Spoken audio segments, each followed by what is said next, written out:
Is dit reg? Môre julle.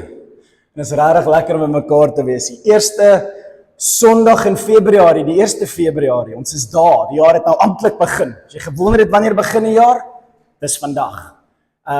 Die jaar is aan die gang en ons hardloop en ons het regtig in Januarie dink ek na 'n paar goeie boodskappe geluister oor hoe om jou hart voor te berei, reg te maak. Laasweek was nogal 'n diep en 'n groot en 'n moeilike ene met baie beginsels wat jy in jou jaar kan toepas as jy daarop wil gaan fokus. En ek het net vanoggend, soos ek gesê het in die begin vir julle, regtig niks niets nie, niks dieps nie, niks astrologies soos laasweek nie. Hierdie is 'n boodskap wat julle ken en verstaan. Ek het ek weet ek het al voorheen hieroor gepraat. Maar ten spyte daarvan is dit vir my so belangrik dat hierdie beginsels in ons harte ingedrul word, dat ons nie hierdie dinge laat gaan nie, want ek praat soms met Christene, dan voel dit asof ons 'n bietjie vergeet waarvoor die lewe is. Hoekom is ons hier? Hoekom gebeur goed met ons? Goed en sleg. Wat is die fokus rondom dit alles? En dan raak ons vasgevang in die simpelste bekleierye in kerk, want ons fokus is af van die ware fokus. My jeugpastoor het my een keer het hy hierdie storie vertel. Nie dat ek regtig dit verstaan het nie, maar tog het die storie by my gebly. Dit wys jou net. Maar hy het gepraat van perderesies. Praat van die pastoor wat praat oor dobbel in die kerk met tieners. Maar hy het gesê, binne in perderesies, honderesies, as honde moet gaan hardloop agter iets aan, dan is daar 'n haas wat hulle jaag, wat getrek word.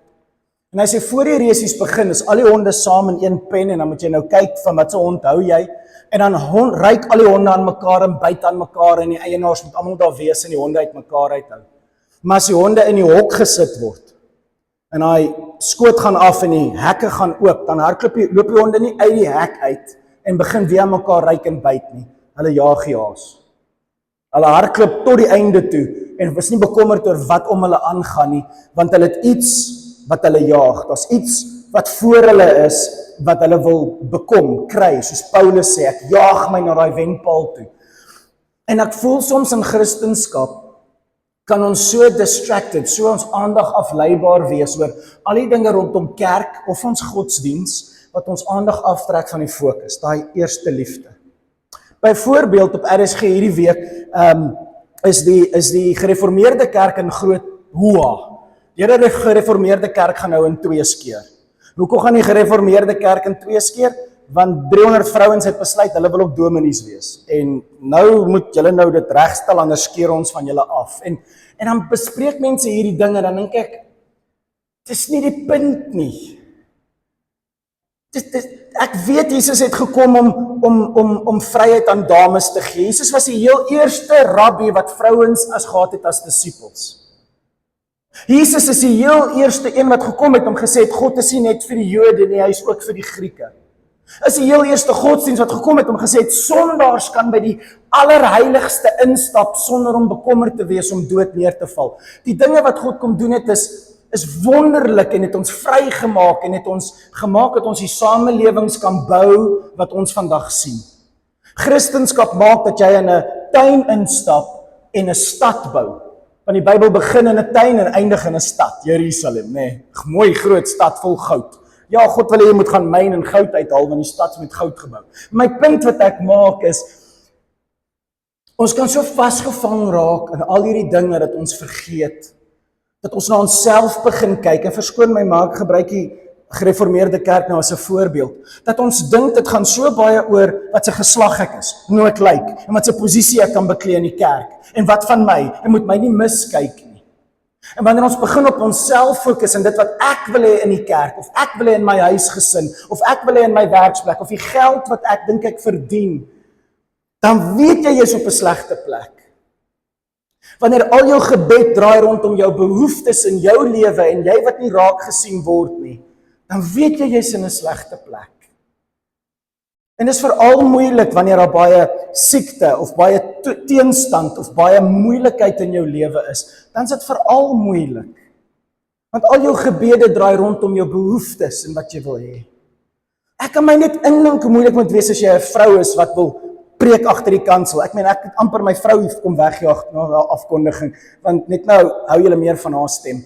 En veral met myne, wat nou stikkend is. Ek meen, as jy nie kom preek nie, ek wil preek. Hoe moeilik moet dit wees as jy iets wil hê? En die Bybel sê nee. En die enigste rede hoekom God vir jou nee sê, is want hy wil hê dit gaan nie oor jou nie. Ek sê vir jou nee, want jy kyk te veel in die spieël. En jy sien my nie raak nie. En so vandag, enigste boodskap wat jy moet hoor, is dit alles wat jy hoor as jy huis toe gaan. Dus gaan kyk net na jou jaar wat was, en jou jaar wat jy dink op pad is, en vra jouself die vraag, is daar meer van Jesus en minder van my? En sien mense Jesus raak en wat met my aangaan? Of is daar iets met my gebeur, sê ek net altyd, ja die regering en ja dit, of praat ek op 'n manier dat ek Jesus se storie in dit kan inbring? En dis nie maklik nie. Ek sê dit nie want, ek kry dit altyd reg nie, maar dit gaan nie oor of dit maklik of moeilik is en of julle pastoor dit reg kry nie. Dit gaan oor, is dit belangrik en is dit waar? En moet jy dit oefen in jou lewe om dit reg te kry? En so kom ons gaan vinnig, en wat ek gaan doen is, ek wil eerstens julle aandag fokus op Lukas 24, vers 27.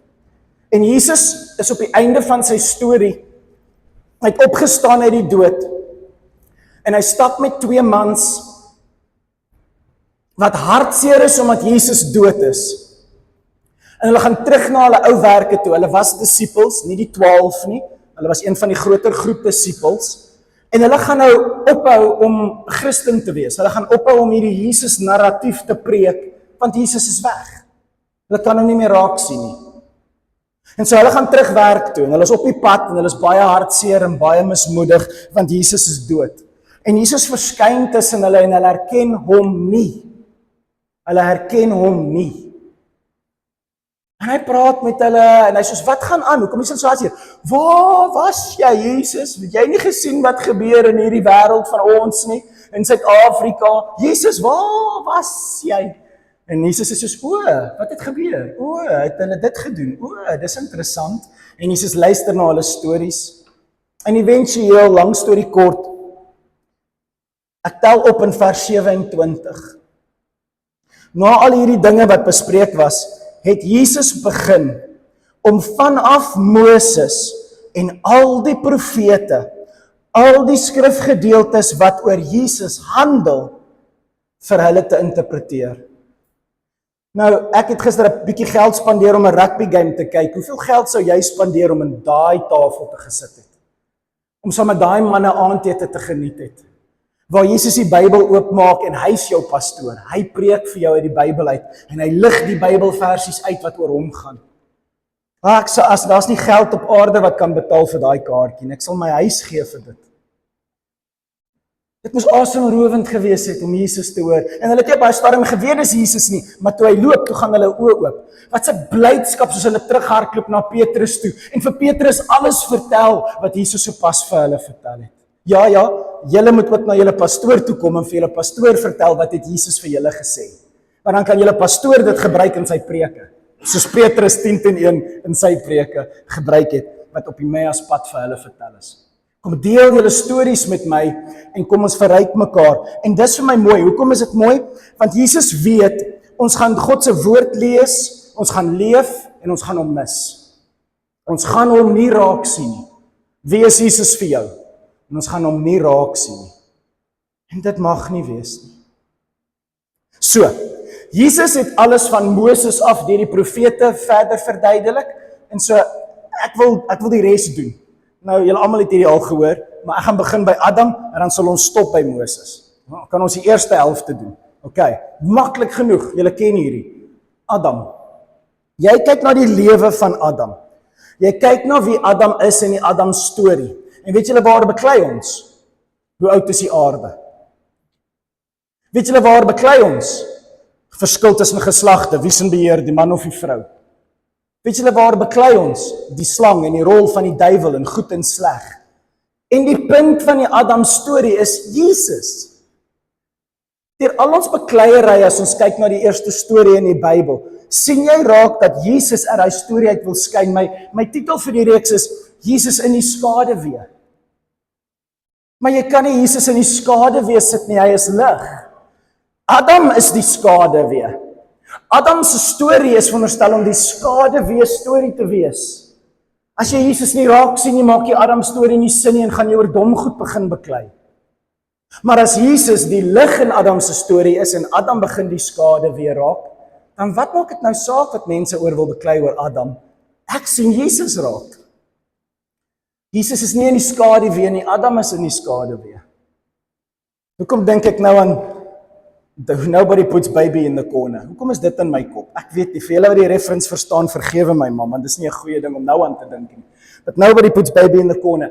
Jy kan nie toelaat dat jy Jesus nie in jou wêreld raak sien nie. En so die storie van Adam gaan dood eenvoudig oor gehoorsaamheid. Het julle geweet, selfs Christus moes gehoorsaamheid leer deur die dinge wat hy gelei het. En in die storie van Adam lees ons hierdie mooi vers in Romeine 5 vers 19.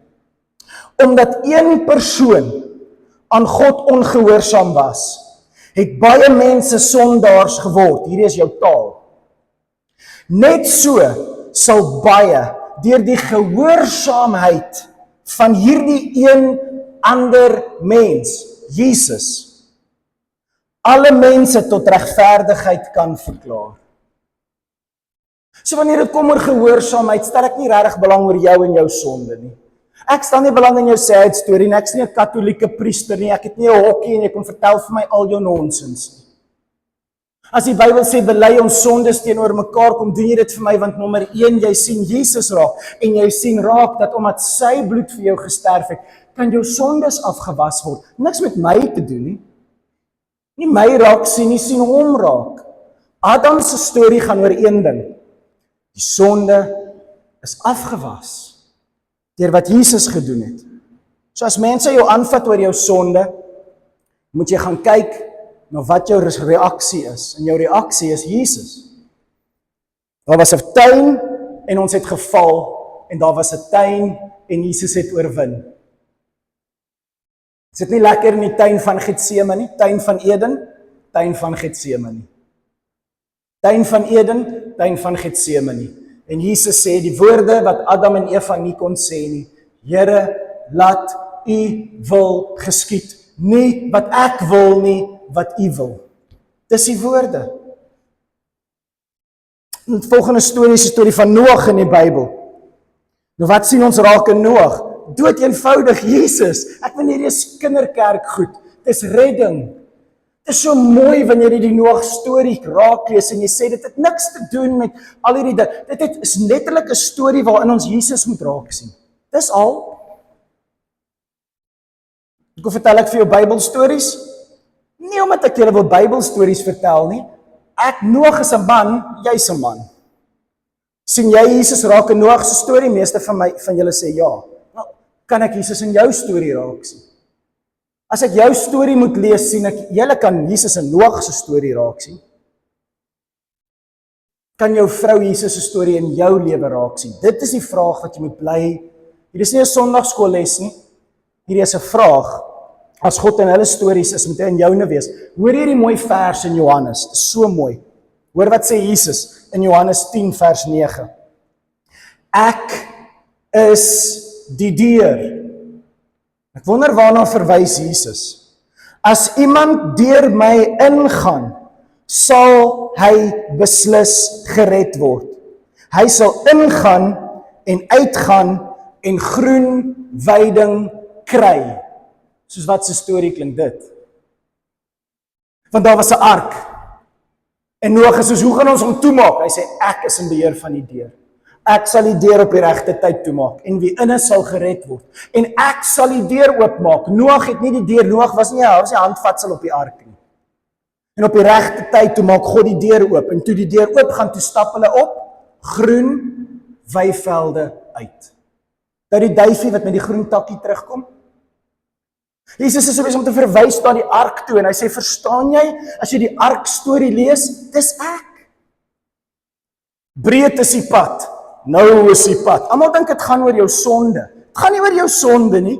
Christen moet so nou leef. Maar moet kyk nie. Dit gaan oor die deur. Daar's baie maniere om hel toe te gaan, daar's een manier om hemel toe te gaan. Daar's baie maniere om te verdrink, daar's een manier om gered te word. Daar's 'n deur op die ark. Wat van jou storie? Wat van jou vriendskap? Wat van die pad na jou hart toe? Is daar een deur?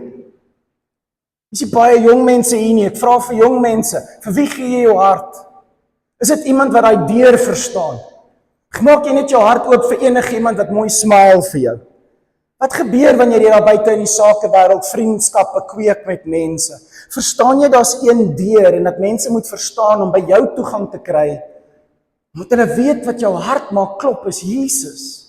En dis wat die groen weivelding is. Dis waar my hart vir jou oopgesluit word. Dis wanneer ons 'n liefde vir Jesus deel en dit is my so mooi. Hoor hoe mooi sê Hebreërs 11 dit. Omdat Noag geglo het Noag, toe God hom gewaarsku het oor wat nog nie gesien kan word nie, 2026, het hy gehoorsaam aan die ark begin bou. Daar's mense wat veronderstel is om vandag in 'n kerk te sit, en hulle sit nie in 'n kerk nie, want hulle weet nie wat vir hulle wag nie, maar God het vir hulle gesê wat wag, maar hulle het nie geluister nie. En as hy water val, hoe groot gaan die verwoesting nie wees nie, want hulle huis is op sand gebou, want hulle het nie 'n ark gebou nie, hulle het nie 'n rots gesoek nie, hulle het nie hulle lewe om die woord gebou nie. En God het gesê, dinge gaan moeiliker raak in ons land, die plek gaan meer korrup raak, het gaan vir jong mense moeiliker raak om eerlik in die werksplek te wees, so bou jou ark. En Noag het, omdat hy geglo het in die redding van wat hy moet doen, het hy gebou aan 'n ark. Bou jou familie aan 'n ark, bou julle aan 'n ark. Hoor Noag se storie en hoe die Bybel vir jou sê, sien jy God raak in Noag se storie. Bou julle familie 'n ark. En is daai ark 'n ark met net een deur, een ingang, een uitgang. En dis Jesus. En as daai deur nie werk nie, dan sit julle daar, want dis al wat werk. As hoor hoe mooi, hy sê, daardeur dat hy 'n ark gebou het, dat hy gefokus het op redding, dat hy sy lewe reg gekry het, daardeur is sy huisgesin gered. En die wêreld veroordeel. Daardeur is sy familie gered, en die wêreld veroordeel. Moenie kerk afskeep nie, moenie jou Bybel afskeep nie, moenie gebed afskeep nie, want dis hoe jy 'n ark bou, want Jesus is die deur van daai dinge. Daardeur is sy huisgesin gered en die wêreld veroordeel. So het hy dan 'n erfgenaam geword van die vryspraak wat 'n mens deur geloof ontvang. Hoekom? Want die ark het 'n deur. O, dis mooi. God stop nie die vloed nie. Christene, hou op, luister na predikante wat hierdie goed preek. Pas op daarvoor, ons word so geleer om hierdie ons gebed te maak. Ons het die Onse Vader gedoen net nou die dag in Januarie, nê, sodat ons gebed kan regkry. Hou op verkeerd bid. Die Nuwe Testament sê, julle bid verkeerd.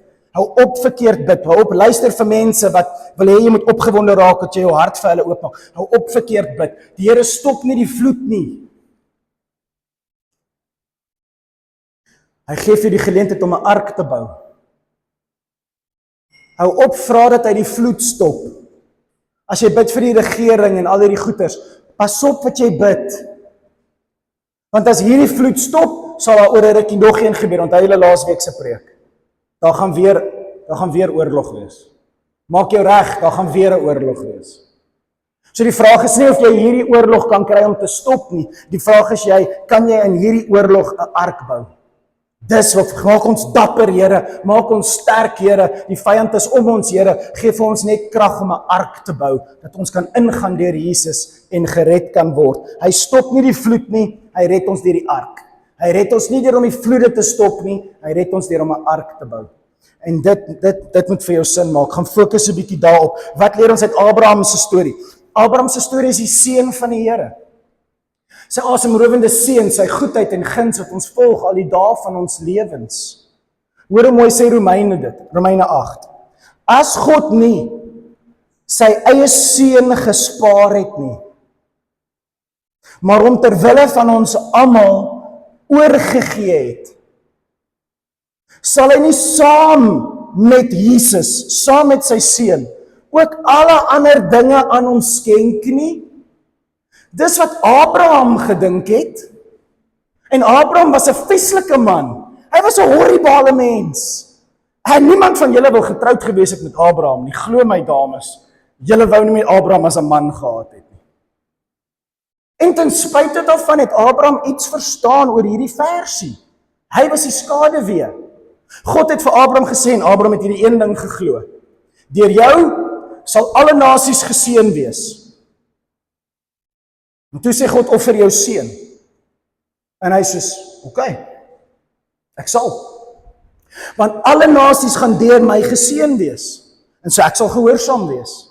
En hy het sy seun gebring om geoffer te word met die geloof dat God sy seun uit die dood kan opwek. Want hoe kan ek vir God nee sê? As ek vir God nee sê, kan die nasies nie deur my geseën word nie. As ek ongelowig is, hoe sal die seën van God op die nasies kom, wanneer die een wat die deur moet wees, die voorbeeld van die deur moet wees, nee sê? En so Abraham se liefde vir mense en vir die nasies het veroorsaak dat hy dit wat hy die liefste het op 'n altaar sit. Dis God se hart. Dis nie Abraham se hart nie, dis God se hart vir jou. Kan mense daai hart in jou raak sien? Is al goed dat jy op 'n altaar sit sodat iemand anders geseën kan word. Hoe is jou vrygewigheid? En dis nie 'n preek oor geld nie, dis gepreek oor vrygewigheid. Hoe is jou vrygewigheid? Om iets op 'n altaar te sit wat jy as kosbaar ag sodat iemand anders se bate daaruit kan vind en om te glo dat dit wat jy sopas laat sterf het, weer opgewek kan word tot die lewe. Waar's daai geloof? Want mense moet dit in jou kan raak sien. Want dan sien hulle Jesus raak en dis wat hier in Romeine aangaan. Hy gee sy seun sodat almal geseënd sal wees. Hy gee ons Jesus sodat almal geseënd sal wees. Wat gee jy? Waar sien mense die Abraham in jou? Waar sien mense die Jesus in jou? Dis vir my so mooi hierdie. Okay, kom ons gaan aan. Isak, Abraham, Isak, Jakob. Isak is die seentjie op die altaar, nê? Nee. En soms gaan God jou vra om daai seentjie te wees. Julle wat deur moeilike tye gaan, hierdie is 'n storie oor lyding, hierdie is 'n storie oor offer, hierdie is 'n storie oor seer kry. Hebreërs 11 vers 19 sê dit so mooi. Hy het daarop gereken, dis nou Abraham, hy het gereken, dat God sy kind selfs uit die dood sou kon opwek. En in 'n sekere sin, het hy hom ook uit die dood teruggekry.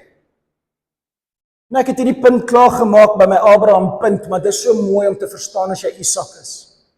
So ek gee myself met die wete, dat wanneer jy 'n kersie vat en jy steek 'n ander kers aan, dan word die lig nie dowwer nie, dit word helderder. Dis Jesus. Sien mense raak in jou, dat jy nie bang is om jouself te gee nie. As 'n Christen homself gee, word jy nie minder nie, jy word meer.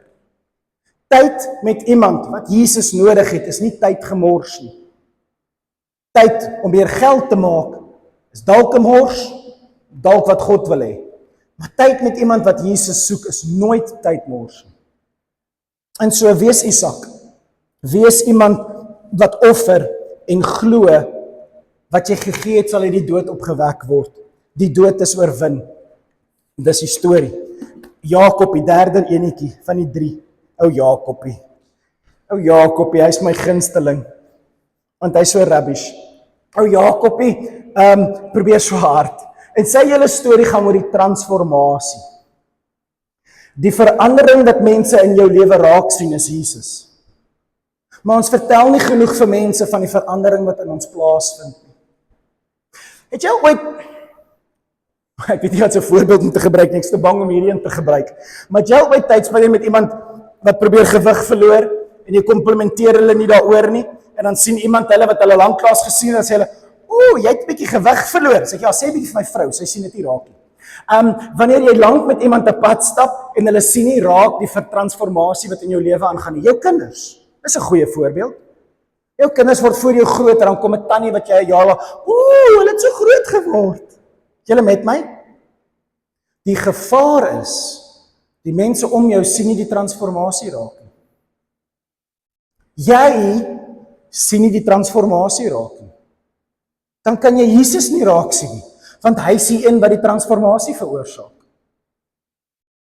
Dink 'n bietjie daaroor. Die Jakob is die bedrieër wat verander in Israel. Daar's 'n transformasie wat plaasvind. Jy moet tussen mense wees wat dit raak sien, anders gaan hulle Jesus nie raak sien. Hoor hoe mooi sê hierdie versie dit in Johannes 1 vers 51. Jesus het ook vir hom gesê, hoorie, ek verseker julle, julle gaan die hemel wyd oop sien en julle sal die engele van God sien op en afkom na my, die seun van die mens. Nou wat het dit met Jakob te doen? Wat se droom het Jakob gehad? Jakob het gedroom hy sien 'n leer. En Jakob het gedroom hy sien 'n leer wat die hemel en die aarde aan mekaar koppel. Jakob het gedroom daar gaan 'n tyd wees wanneer God aarde toe gaan kom en ons hemel toe kan gaan. Hy het gedroom daar gaan 'n tyd wees waar dit gaan moontlik wees dat God na die mensdom toe gaan kom sodat ons na hom toe kan kom. En Jesus sê, daai Jakob droom, dis ek. Sien my raak. Dis 'n leer hoe kom ons hemel toe, hè? Dis ek is die leer. Ek maak dit moontlik dat jy kan hemel toe gaan. Ek maak dit moontlik dat jy met God kan praat. Ek maak dit. Hy koppel hom aan Jakob se storie en hy sê, daai storie van Jakob, dis Jesus, dis ek. As jy droom, as jou drome oor hoe om geld te maak, of wie jy moet date, of wat jy moet doen, ek het hierdie droom gehad, ek dink ek gaan my troukerel kry. Nee, wat jy gedroom het is, jy moet liever raak vir Jesus. Jy moet Jesus in jou drome raak sien. En ja, miskien kom daar 'n kerel, kom ons kyk, ek sal maar sien, of jy lus is vir daai suffering. Maar die punt is, sien jy Jesus raak in alles wat in jou lewe aangaan, dit is vir my so mooi. Okay, ek moet maar klaar. Ek het net nou die dag gepreek oor Josef, hele storie oor hom waar Jesus is, dit is so mooi. Maar hoor wat sê Genesis 50 vers 20, dis die laaste vers in Genesis, so mooi. Josef kyk na sy broers, en hy sê vir hulle die woorde wat Jesus sê. Duisende jare voor Jesus gekom het. Nou, 1000 en iets jaar voor Jesus gekom het. Hoor hoe mooi is hierdie. Julle het my wel kwaad aangedoen, maar God het die kwaad wat julle gedoen het, omgekeer in iets wat goed is. Hy het deur my gesorg, dat 'n groot nasie gered word. Julle het die kruis gebou om Jesus dood te maak, maar julle kon dit nie reg kry nie, want God het die kruis omgedraai om mense te red. Kan jy dit sê oor jou lewe? As jou vyand jou aanval, en jou vyand maak jou seer, sien jy Jesus raak, of sien jy 'n vyand raak? Sien jy boeties raak, wat jou haat en jou wil dood hê, en jy sê kwaad? Of sien jy raak hoe Jesus hierdie gaan omdraai, om hulle te red? Dis nie maklik nie. Nie na my so kyk nie, ek red dit nie reg nie, moenie so vir my kyk nie, ek preek net. Moenie my voorbeeld volg nie, sien Jesus raak, moenie julle pastoor raak sien nie. Maar hier is die punt, dis Bybel. Niks met my te doen nie. Jy kan nie as mense jou seer maak, net die seer beleef nie. Josef het nooit op die seer gefokus nie. Sy storie is een van lyding. Jesus staan bekend as die man van droefheid en lyding. En tog het hy soos 'n skaap nie gebler toe hy na die slagpale toe gaan nie. Want Jesus het nie gefokus op sy vyand wat hom seer maak nie. Hy het gewag vir God om die seer om te draai in blydskap. Come on julle, die wêreld moet Jesus raak sien in ons seer. Hulle moet, anders gaan hulle 2026 seer bly. En ons skuld die wêreld, 'n sigbare Jesus. Want ons bly in hierdie wêreld en geniet hierdie wêreld. En ons het die antwoord in ons, en ons skuld hierdie wêreld 'n sigbare Jesus. Moses, dis waar Jesus begin het. So kom ons draai daar. Moses se storie is so mooi, hy's 'n verlosser.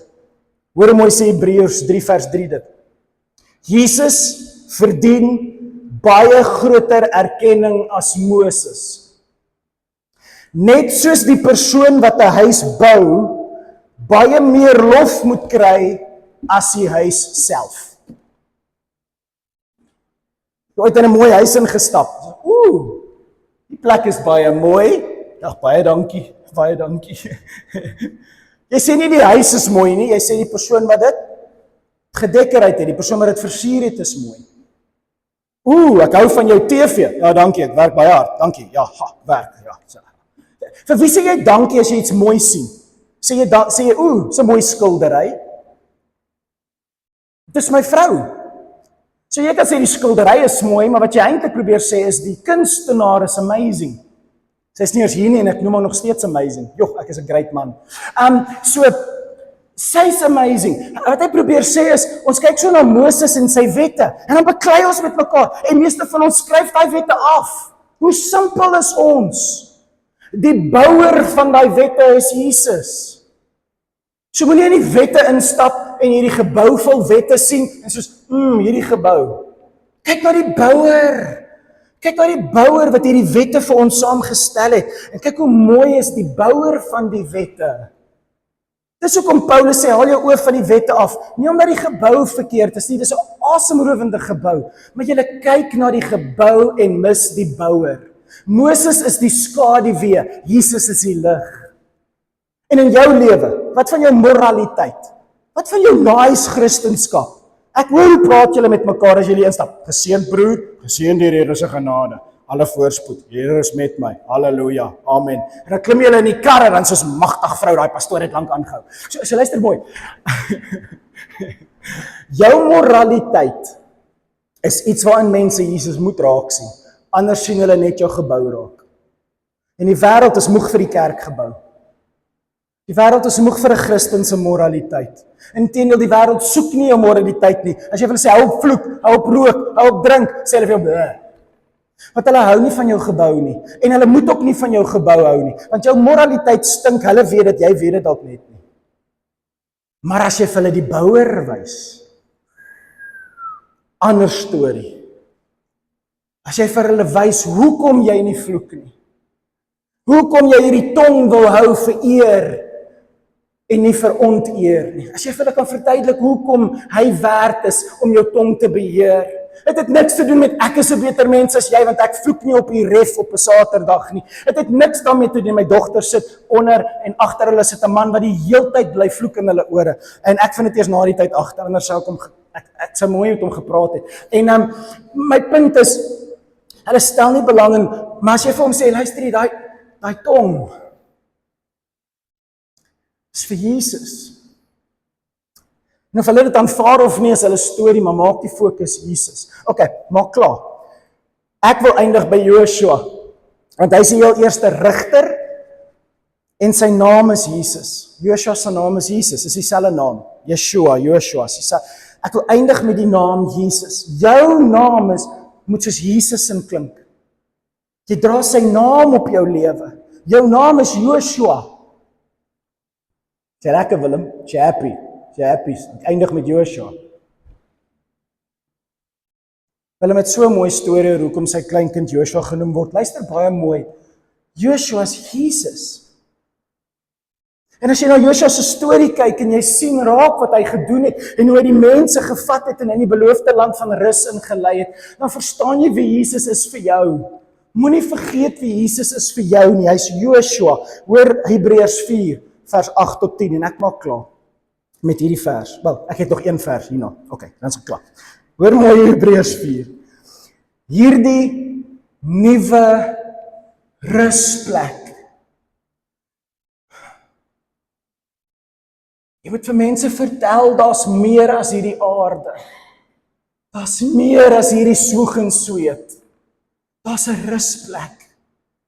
Hierdie nuwe rusplek was nie die land Kanaan nie, dis nie Suid-Afrika nie, of jou groener gras in Holland of Australië, jy gaan dit nie daar kry nie, dis nie hierdie plekke nie, dis nie die land Kanaan waarin jy in Joshua die Israeliete gelei het nie. Moenie kyk na die storie van Joshua en hy se skaduwee, kyk na die Jesus in Joshua, kyk na Joshua en sien Jesus raak. Hy sê, nee. Anders, as God jou net hier in Belito 'n lekker lewe wou gegee het, anders sou God nie later van 'n ander plek van rus gepraat het nie. Daar was dus nog 'n heel spesiale rus vir God se volk. Die beloofde land, almal is soos Israel, die beloofde land van God is Israel. Luister jy mis die punt, Israel is 'n skaduwee, Jesus is die lig. Die beloofde land was net veronderstel om 'n skaduwee te wees van wie Jesus is. Haal jou oë af van land af en fokus op die man na wie toe ons gaan. Dis vir my so mooi. Josua se werk was om te wys dat Jesus ons vat na 'n plek van rus. Baie van julle kort meer rus. Baie van julle vriende kyk na julle en dis Februarie en julle is uitgebrand. Julle is moeg en dis die 1 Februarie, julle was in Januarie al moeg. Ek sê vir jou, mense moet Jesus in jou raak sien, jy skuld hulle dit. Want hulle ken hom dalk glad nie. En jy ken hom, jy gaan hemel toe. Al skyn jou lewe nie Jesus nie, jy gaan hemel toe. Dis sy genade. Maar mag jy dit nie misbruik nie. So as jy weet jy gaan hemel toe en jy's moeg, doe net staan trend. Sê vir hom, Here, ek wil Joshua raak sien.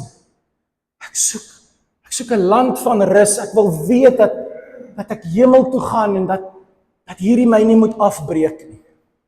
Leer my hoe om te fokus op 'n heel ander plek van rus. So, as jy my uitdaging ervaar hier in die begin van Februarie, vra ek vir jou. Nie Bybelversies, nie Bybelstories nie, jou storie. Nie Bybelstories nie, jou storie. Hier is een van die enigste preke wat ek sê, ek wil nie jy moet Bybel gaan lees nie, ek wil jy moet in die spieël kyk. Ja, dames, die keer kan jy in die spieël kyk, sê die pastoor. Kyk in die spieël en vra vir jouself die vraag, is ek 'n Bybelstorie? Is ek 'n Joshua? Is ek 'n Josef? Is ek 'n Adam? Wat is die seer in my lewe en waar sien mense Jesus raak? Want as jy nie tyd spandeer in die begin van die jaar om daai vraag te vra nie, gaan jy boekkennis hê en die wêreld gaan Jesus nie raak sien in jou boekkennis nie. Kyk in die spieël, leefgemeente. Hierdie week gaan kyk in die spieël. En kom ons kyk of jou aangesig kan verander na die beeld van God. Gaan soek daai Bybelvers, dis 'n mooi Bybelvers. Soos jy in die spieël kyk, verander jou gedaante na Jesus in toe. Dis 'n Bybelvers. Kyk wie van julle kan dit kry. Sweeties volgende week. Kyk in die spieël. Kyk in die spieël. Sê Here, meer van U hierdie jaar. Hierdie jaar meer van U. So kom ons eindig met my afsluitingsvers. Dis 'n harde vers. Maar mag hierdie vers in jou hart val. Heuning om jou lippe, bitter in jou maag. Hier kom hy. Jesus is aan die woord. Jesus praat in Johannes 5. Ek dink ek het al die versies daarop, ja. Die Vader wat my gestuur het, dit is hy wat oor my getuig. God getuig oor Jesus, doen jy. Dink aan wat Jesus hier sê. Dink hoe Gods lastering dit moes geklink het. Jesus praat nie oor God nie, God praat oor Jesus. Gewonder hulle het hom doodgemaak nie. Alles gaan oor Jesus. Selfs God praat oor Jesus. Wow! Arrogant as hy net 'n mens was. Maar as hy beeld is van God, maak dit sin. Die Vader wat my gestuur het, dit is hy wat oor my getuig. Sy stem het julle nog nooit gehoor nie. Sy persoon het julle nog nooit gesien nie. En julle het nie regtig 'n greep op sy boodskap nie. Wow! Hoor wat sê hy hier? Julle het hom nog nooit gehoor nie. Julle het hom nog nooit gesien nie en julle verstaan hom nie. Maar ons wil glo daar's 'n God, die groot man daarbo. Jy weet nie hoe hy lyk nie, jy weet nie hoe hy klink nie en jy verstaan nie wie hy is nie. Maar jy wil in God glo. Ja, jy mis die punt. Jy mis die punt, selfs as jy die Bybel lees om God raak te sien, mis jy die punt. Want Jesus, die mens, Jesus, in sy arrogansie, omdat hulle nie verstaan het wie hy is nie, sê, julle verstaan niks oor God nie. Hier's hoekom julle God nooit sal verstaan nie, hom nie sien nie, hom nie hoor nie, hom nie verstaan nie. Hy sê, julle het nie 'n greep op sy boodskap nie, omdat julle nie die een glo wat hy gestuur het nie. Julle verstaan my nie. Julle sien Jesus nie raak nie. Jou lewe draai nie om Jesus en sy storie nie. Dit is jou storie en jou verhouding met God. Dit moet gaan oor Jesus en sy verhouding met God. Dit moet gaan oor die mens Jesus op aarde. Dit moet jou fokus bly. Hy sê, julle bestudeer die Bybel, die skrifte. Julle bestudeer die skrifte, omdat julle meen dat julle daarin lewe sal kry. Die ewige lewe lê in die Bybel. Ek is liewer vir die Bybel, ek hoop en ek glo en ek dink is 'n ware stelling meer as enigeen van julle. Ek is so lief vir die Bybel. En ek meen om hierdie skrifte deursoek met my hele lewe tot die dag dat my asem ophou. En dan tog skryf Jesus dat julle deursoek hierdie Bybel om lewe daarin te kry soos julle pastoor doen. En dan sê Jesus, maar dis juis hierdie skrifte wat van my praat. Dis ek. Nou stry ons oor of 'n vrou mag preek. Wat doen ons? Wat het dit te doen met of 'n vrou mag preek of nie? Bly Esther dra hoed. Wat het dit te doen met of vrouens moet hoedens dra of nie? Julle mis die punt van die skrifte. Julle breek die kerk in duisende stukke. Want julle mis die lewe, want dit gaan oor my. Julle wil nietemin nie na my toe kom, sodat julle die lewe uit die skrif kan ontvang nie. Julle wil nie na my toe draai nie. Julle wil bly beklei oor die Bybel. Julle wil bly beklei oor dinge van hierdie wêreld. Julle wil nie my raak sien nie. Hoe hartseer is dit as die punt nie die punt is nie. Leefgemeente, hierdie jaar as jy jou storie vir iemand vertel, bly net vir so 2 sekondes stil en vra jouself die vraag, hoe kan jy die smaak van Jesus in daai storie inbring? En oefen dit gaan oefening vat, begin met jou vrou en kinders, want is moeilik daar buite, en begin om as 'n huisgesin, as jy praat oor die horrible skool. Okay. Kom ons kyk of ons Jesus kan raak sien in daai storie.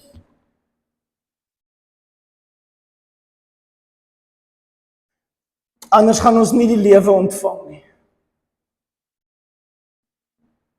En die mense wat na jou stories luister, gaan nie die lewe ontvang nie. Ons skuld die wêreld 'n duideliker Jesus.